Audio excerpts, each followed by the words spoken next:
all you wild horror hounds out there. Your two favorite uncles are back here for Cinephellas. I'm Logan Myers. That's my good mate over there. And I'm Henry Hill, and we are back tonight to review a brand new horror film. It just hit cinemas a couple weekends ago. You might remember this franchise.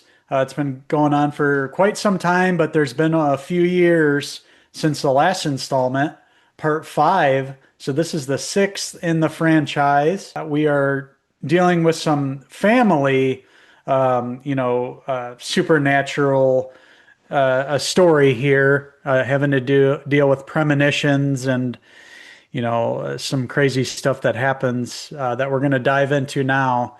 But you guys remember this franchise? We are talking about Final Destination, Bloodlines. No. By embracing death, will it pass you by? Maybe Death's not actually coming for our family. Because that would be crazy. Good luck.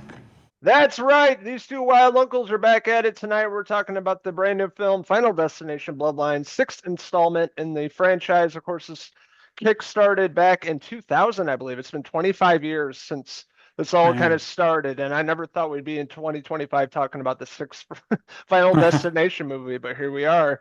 And this past week I've been rewatching the older ones too. I've watched the first four, so need to rewatch five. But leading up to seeing this brand new film, and damn, everybody has been talking about this movie. It's blowing up at the box office, doing way better than Yeah. they originally expected, and a lot of people are seeing this. And I went and saw it opening weekend. We both did, and really excited to talk about this film, directed by Zach Lipovsky and Adam B. Stein. They both did Freaks back in, I think, 2014. Great directors, but they bring this with more of an origin story of Final Destination Bloodlines, having to do with 1960s, beginning of the film.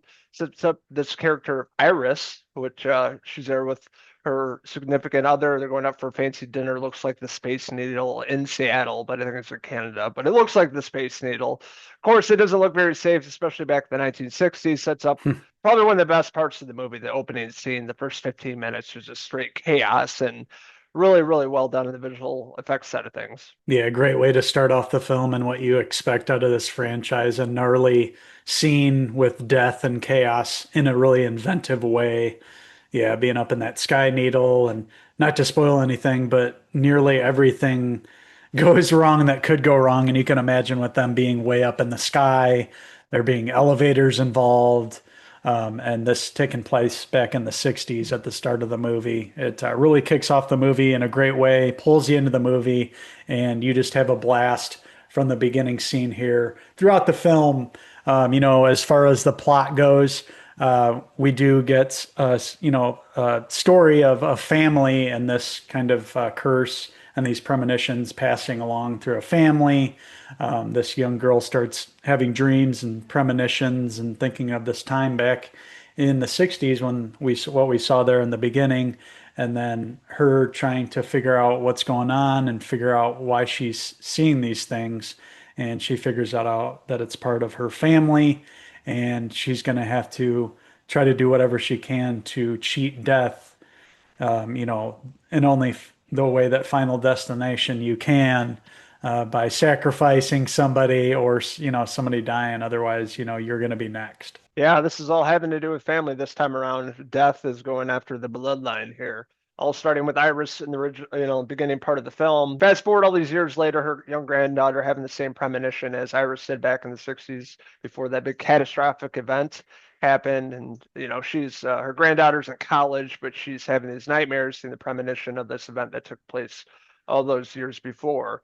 And it really sets up a really nice and, I'd say pretty good tone of the film too, which is a little different than the other Final Mhm. Destinations. I felt like this movie is more serious again, much like the first one. It's just going straight for horror and actually caring about the characters itself, where the other films it just got really silly and unbelievable. But it really sets up the family here, and obviously what we came to see the movie for, the gruesome kill scenes. So there's some really brutal and inventive kills in this movie. One being with the lawnmower that I really appreciated, and some other stuff towards the end. Yeah, it's what I remember back from the first couple films. It really builds up the tension, and by the time you see the actual death on screen, it's shocking because they throw you off. They put out several red herrings before they actually give you the final kill, and it's brutal each and every time. You can see in the poster behind you the part with the guy with the nose piercing and the chain and him getting pulled up, but they do a good job of hiding it up until the final kill. They throw you off, so they really do a good job, playing their cards and giving inventive kills in this for sure. There's several scenes in here that stand out. One in a hospital Yeah, that we we were talking both about. talked about immediately. That was probably the best one in the whole film, and drawn from an actual event that happened in a hospital. But yeah, this one is more story driven than the past couple, especially. It's definitely taken itself more serious tone this time. And, for that, we give it kudos, getting the franchise back on track after the last few being really lackluster. Me and you couldn't even remember watching the past couple. So, us having to revisit the last couple on Max, they're on right now. You can watch the few before this. But yeah, this one really gets the franchise back on track, makes it fun again, and breathes new life into the franchise.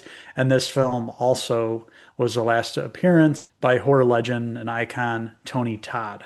Tony Todd, the man, Candyman himself. He's been popping up a lot lately. I just played the Indiana Jones game with him in it, and seeing him in this role was just really, sad to see him. This is his final role. He looked really sick in this film for sure, and then he ended up passing in the fall.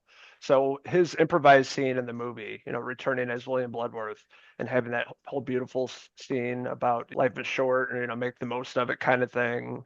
Mhm. I just really well done. A nice little send off for Tony Todd. Of course, he's been in a lot of the most of the films, Final Destination films, playing Mhm. this same kind of mortician character. And who's next? Who's going to be the next victim by death? And this is a really beautiful send off and something I was looking forward to. A little, short part of the film, but to really Mhm. moving. Yeah, for sure. A great send off for him. Sad to see him, sick. You could tell he had lost a lot of weight and wasn't in great health. But yeah, his last lines were something that we could all remember and take to heart. We don't know when our time to go, so make the most of it. What we got now, live in the present. It had that weight to it, so it definitely stood out. But yeah, this film, had a lot of great inventive kills. The same typical, most of the characters are annoying and you're just kind of cheering for them to go. One in particular who I was talking about with you does finally go at the end in that scene we were talking about. But it delivers exactly what you wanted to deliver for a Final Destination film. Warner Brothers has another hit, like you mentioned. It's good to see that company getting back on track. They have a lot of great IP and franchises, and they really did a good job bringing this one back. So I'm going to go ahead and give my review of Final Destination Bloodlines. I'm going to give Final Destination Bloodlines, I'll give it a 3.5 out of 5 Tony Todd hair pieces. What a surprise! What a surprise here. Final Destination film. I didn't think we would actually be watching and talking about this year. It was one of those franchises. I only like the first movie. The rest of them are pretty terrible and forgettable. But this breathed, life back into this franchise. And this movie's probably the second best one in the franchise next to the original. I had a really good time with this film. Didn't know too much about it. Went in with fresh eyes. Some really awesome kill scenes in this film. Great practical effects. Yeah, pretty good cast too. We were talking about Richard Harmon playing Eric. He was like the tattooed cousin. You didn't like him, like the punchable face, but I thought he was fun and a fun character Yeah. there. You're kind of rooting for in the film. And loved his character. The rest of the cast, the main actress here playing Stephanie, was really good too. I liked all the callbacks to the other films. It felt like there's more on the line. I liked the whole Bloodlines family aspect of this film too, and I thought it brought some new stuff to this franchise. I'm excited to see if they do any more of these, and I'll definitely check them out. They put out some more in the theater, so I had a really good time with this. It's a good popcorn flick. Check it out. It's playing at the local cinema right now across the globe. So that being said, I'm going to give Final Destination Bloodlines. I'm going to give it a 4. out of 5 Richard Harmon hair pieces. Richard. So we want to hear from you guys. What did you guys think of the latest Final Destination movie, Final Destination Bloodlines? Leave a comment in the comment section below. And please don't forget to click like and subscribe, or vice versa. Thanks for watching our review of Final Destination Bloodlines. Make sure to check out our website, Cinephellas.com, and all our social media pages, Facebook, Instagram, and X.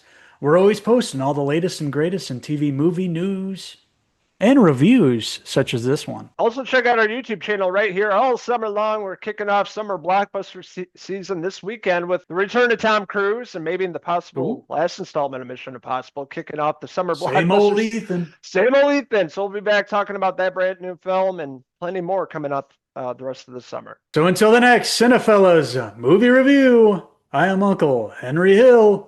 And I'm Uncle Devin Sawa signing out until the next Cinephellas movie review. Cheers! Cheers!